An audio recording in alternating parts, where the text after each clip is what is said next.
Bonjour à vous et j'espère que vous allez bien.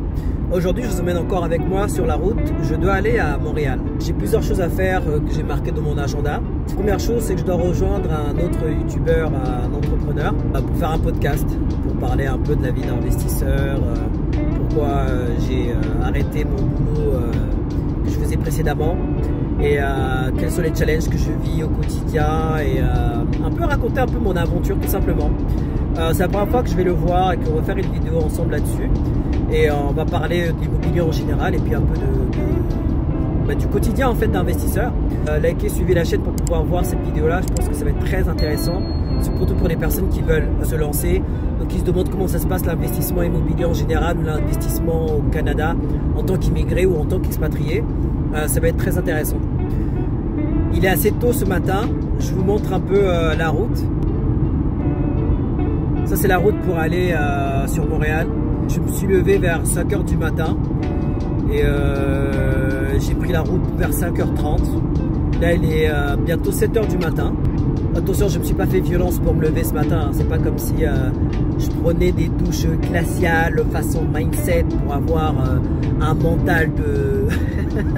non, de base je suis quelqu'un qui me lève assez tôt. Et puis en plus là, vu qu'on est à l'approche de l'été, il fait jour assez tôt en fait. Je pense que c'est pas difficile en général. En général, plus le soleil se lève tôt, plus je suis à lève tôt aussi. Je pense que ça va avec. Le programme d'aujourd'hui, c'est quoi? C'est que ça va être de 9 h à 11 h, je serai avec l'autre youtubeur. C'est un investisseur. Et après, je vais manger vers l'heure du midi, normal. Et vers 14 h, j'ai rendez-vous dans mon ancienne société de gestion immobilière pour récupérer les clés. Parce qu'en effet, ils ne nous ont pas rendu les clés. Depuis, c'était toujours resté chez eux. Les clés de l'entrée principale. Ensuite, j'ai rendez-vous avec mes locataires pour pouvoir récupérer toutes leurs clés. Je me suis aperçu hier qu'en fait, qu'on n'avait pas le double des clés. Et si jamais il y a quelque chose qui se passe, ou si jamais il y a quelque chose à faire, qu'on doit rentrer dans l'appartement, ou que la personne qui est sur place maintenant, qui regarde un peu ce qui se passe autour, qui est un peu mon super intendant.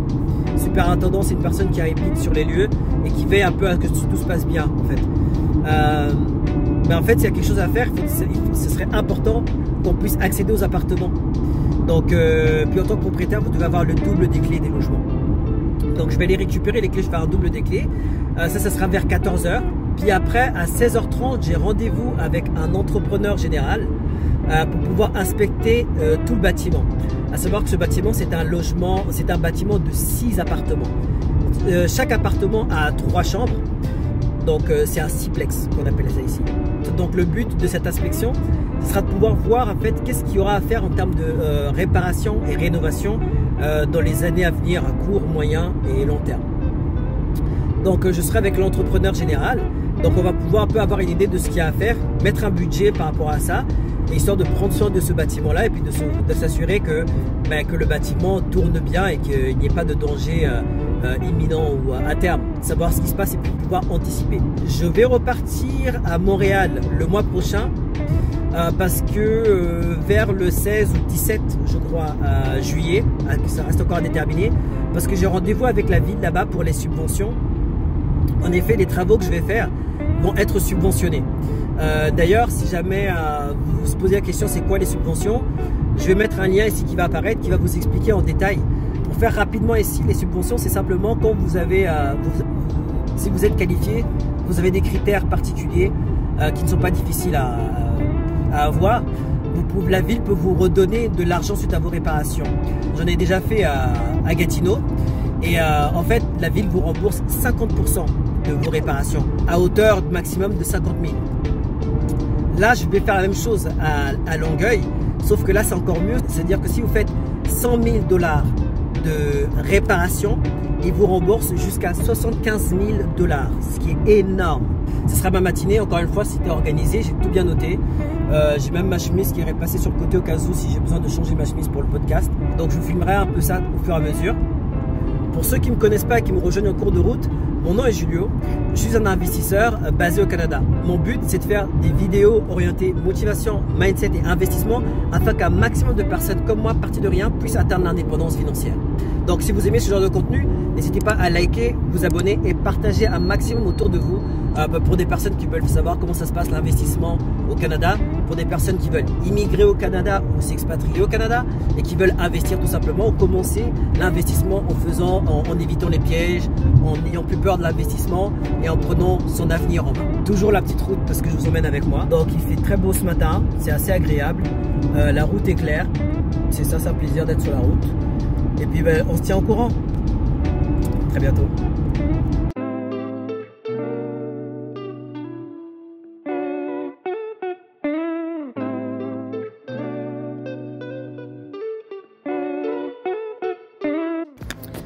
Hello tout le monde, écoutez, je viens de terminer le podcast. Vous allez pouvoir le regarder soit sur YouTube ou soit sur Instagram. Il a posté toutes les vidéos qu'on a fait là-dessus. Franchement, c'était très enrichissant. C'était un très grand échange. Le thème de la vidéo, c'était d'expliquer un peu mon parcours et comment je suis arrivé à investir dans l'immobilier, ce que ça m'a apporté l'immobilier et pourquoi j'ai décidé de retraiter, de quitter mon 9 à 5. On est repassé un peu sur toutes ces aventures-là, mais je vais refaire encore d'autres vidéos qui rentrent un peu plus en détail. Donc là, je suis arrivé déjà dans mon ancienne société de gestion immobilière. Je vais pouvoir récupérer les clés, puis je vais aller voir les locataires pour récupérer leurs clés et faire un double des clés. Suite à cela, j'ai rendez-vous avec un constructeur général pour pouvoir inspecter le bâtiment, voir quelles sont les réparations, les rénovations qu'on peut faire, dans le cadre aussi de la subvention qui m'ont été accordées. Donc voilà, écoutez, on va récupérer les clés. Là, il est actuellement 14h, moins 5. Donc voilà, la journée se passe bien jusqu'à présent. Il fait un soleil incroyable, il fait très chaud. Je me suis changé entre deux, je crois que je vais me rechanger encore. Donc j'y vais puis je vous fais savoir comment ça se passe. Allez, tout à l'heure. Bon voilà, c'était assez rapide. J'ai récupéré les clés de l'entrée du bâtiment. C'est qui était dans l'ancienne société de gestion immobilière qui gérait ce bâtiment ici à Longueuil. Donc c'est ça, je les ai récupérés, je suis parti, il n'y avait pas une grosse discussion à faire. Et à savoir que c'était un échange qui était assez courtois quand même, on était assez gentils, on a récupéré, comment ça va, merci, salut. Pourquoi je dis ça, c'est parce que même si techniquement il y a des choses qui sont mal passées, c'est le business. Je ne suis pas sur un plan humain, je ne suis pas devenu une bête, on n'est pas devenu maintenant des gens qui allons s'affronter. Ça reste quand même on reste quand même très professionnel. J'ai récupéré mes clés, maintenant je passe à autre chose, je vais voir mes bâtiments, je vais gérer, etc. Donc ça c'est aussi un conseil, que si jamais vous entendez mal avec votre banquier, vous entendez mal avec un entrepreneur général, vous entendez mal avec votre comptable, etc. C'est pas pour autant que ça devient maintenant des échanges qui sont très difficiles ou des échanges maintenant, ça devient maintenant une bataille, une guerre. Vous pouvez vous mettre d'accord, vous gagnez même du temps en dire ok d'accord, je ne suis pas d'accord avec toi sur ce sujet, je pense que tu m'as volé, on va pas en parler pendant 10 000 ans, tu fais ta route, je fais ma route. Soit tu fais ta route, je fais ma route, ou soit on dit que ok, voici comment on fait pour la prochaine fois, je supporte de rester et je vais assumer et voici comment on va faire pour la prochaine fois. Moi en l'occurrence, ça ne me va pas du tout, c'est à l'opposé de mon mindset et de mes concepts. Donc j'ai tout simplement arrêté sans préavis, je récupère mes choses, merci, salut. Donc là maintenant on va pouvoir aller chez les locataires, récupérer le reste des clés, faire un double au cas où si jamais il y a quelque chose qui se passe à l'avenir, le superintendant a les clés ou j'ai les clés, un double et on n'a pas besoin d'attendre des années avant de rentrer. Et même question de sécurité, c'est important. Par rapport à un propriétaire, vous devez d'avoir le double des clés si ce n'est pas votre gestionnaire d'immeuble. Ok, on y va.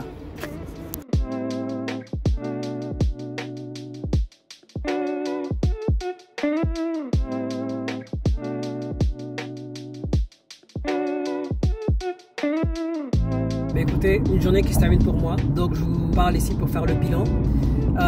Donc après avoir ramassé les clés chez les anciens gestionnaires d'immeubles, j'ai pu aller dans le bâtiment pour redemander chaque clé, chaque locataire.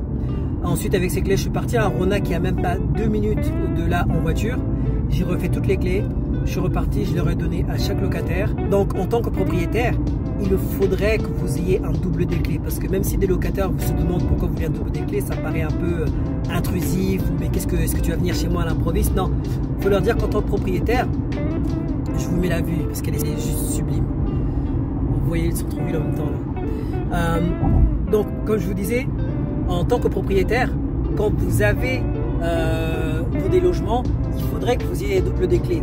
Pourquoi? Parce que si jamais, de toute façon, d'une, parce que vous êtes propriétaire, donc ça fait du sens, mais s'il y a quelque chose qui arrive dans le bâtiment ou dans un des appartements, il faudrait que vous puissiez rentrer, il faudrait que vous puissiez au bâtiment, il faudrait que vous puissiez avoir accès à l'appartement. Et exemple, si jamais par exemple il y a un souci de plomberie ou il y a un dégât d'eau, quelque chose dans lequel il faudra intervenir, mais le locataire il est en vacances, vous devez pouvoir accéder au logement malgré tout. Ok, vous prévenez le locataire, vous prévenez par écrit bien sûr, mais après vous rentrez dans le logement, vous donnez accès aux professionnels pour pouvoir arranger le dégât. Donc j'ai fait le double, je suis parti à Rona, ça m'a coûté 5 $ chaque clé. À Rona, j'ai acheté également un petit truc pour que le locataire qui soit là-bas puisse avoir les clés dans son appartement en cas où dans un lieu sûr. Donc il sait que par exemple celui-là, il y a marqué appartement 6, celui-là marqué appartement 5, etc. Et j'ai pu avoir rendez-vous avec des entrepreneurs généraux pour pouvoir évaluer le bâtiment, pour pouvoir voir, parce qu'il y avait des briques qui commençaient à tomber, des briques. Et c'est simplement parce qu'en fait, au bas des fenêtres, il n'y avait pas de ventre de bœuf. Vous savez, normalement, au bas des fenêtres, il y a des écarts, il y a des espaces qui permettent d'évacuer l'eau en cas de pluie ou en cas de dégel, etc. L'eau circule facilement. Si cet écart n'est pas fait ou si cet écart est inexistant, ça abîme les briques, l'eau en évacuant. Et c'est ce qui se passait dans mon bâtiment. Donc ils ont fait le tour, ils ont inspecté chaque appartement.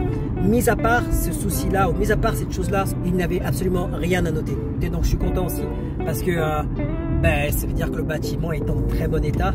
Et ils m'ont dit, ça se voit que les bâtiments et les appartements, ça se voit qu'ils sont bien entretenus, ça se voit qu'ils ont eu de l'amour. Tout le monde a besoin d'amour. Bref, excusez-moi. Donc voilà, ça s'est fait.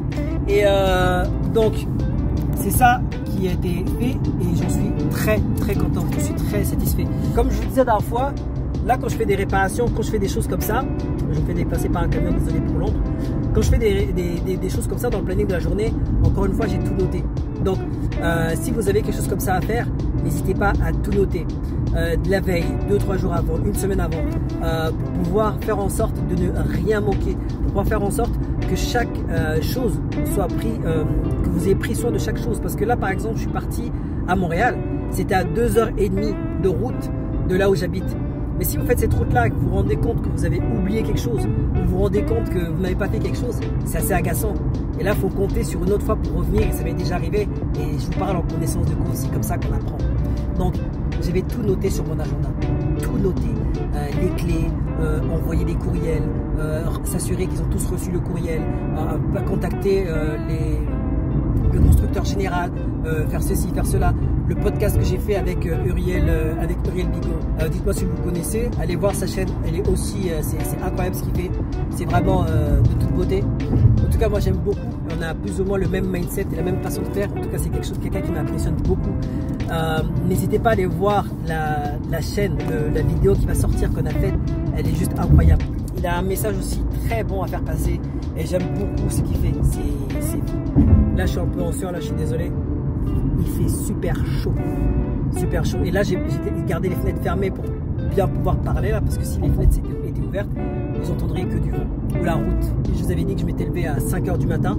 Là il est 19 h, mais j'avais fini à peu près depuis 18 h.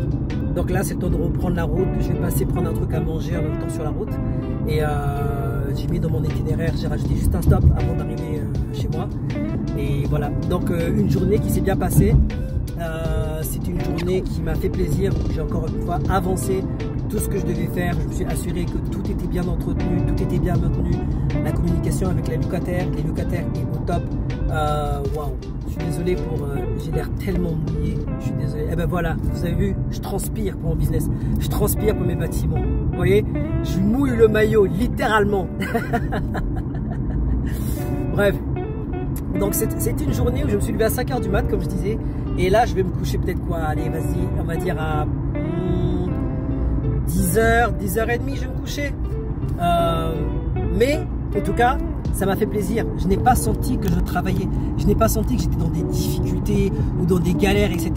Et encore une fois, même si c'est le cas, ben, c'est des difficultés que je prends volontiers, vu que c'est pour moi. C'est quelque chose que je prends volontiers. Encore une fois, j'ai pas l'impression que je travaille. Pourquoi? Parce que c'est pour moi. Donc même si je me lève à 5 h du matin et je vais me coucher vers 10 h ce soir, peu importe, parce que c'est quelque chose qui m'approche de ma destinée, qui m'approche de ce que j'aime, de ce que je fais. Donc tant que ça fait plaisir, j'ai pas l'impression que je travaille. Si vous faites ce que vous aimez, vous ne travaillerez plus un seul jour de votre vie. Ceux qui pensent que c'est difficile et ceux qui pensent que voilà, c'est trop dur, etc., bah dites-vous une chose, faites ce que les gens ne veulent pas faire et vous aurez des résultats qu'ils n'ont pas. Voici ce que je voulais partager avec vous. C'est encore une journée où je vous ai amené avec moi sur la route. Je pense que le format il est beaucoup mieux que celui de la dernière fois en termes d'écran. Et j'espère que le son était bon. Dites-moi ce que vous pensez de la vidéo d'aujourd'hui. Dites-moi un peu quelles sont vos remarques, qu'est-ce que vous voudriez que je vous fasse voir la prochaine fois ou autre. Vous voudriez que je m'arrête au centre-ville de Montréal, histoire de vous montrer un peu les bons coins, les restaurants, l'architecture, parce que c'est pas vraiment la même chose que ce que j'ai connu à Rouen, les routes ou autres. Dites-moi. Et est-ce que vous avez des questions par rapport à comment je gère mon planning, comment que je fais mes visites, comment j'arrive à avoir les subventions, parce que c'est des grosses subventions, 75 000 remboursés sur 100 000 $ de dépensés, c'est vraiment pas négligeable. J'en parlais avec un autre investisseur et c'est quelque chose qui n'est vraiment pas négligeable.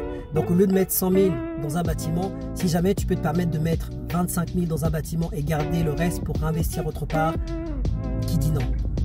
Donc faites-moi savoir ce que vous pensez de cette vidéo, dites-moi ce que vous pensez dans les commentaires, et si vous me rejoignez en cours de route et que vous ne me connaissez pas, moi je m'appelle Julio. Mon but, faire des vidéos orientées motivation, mindset, immobilier, investissement, afin qu'un maximum de personnes comme moi, parties de rien, puissent atteindre l'indépendance financière.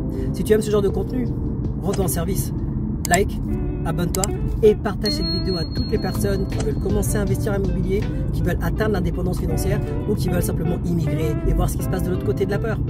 Allez, à très bientôt.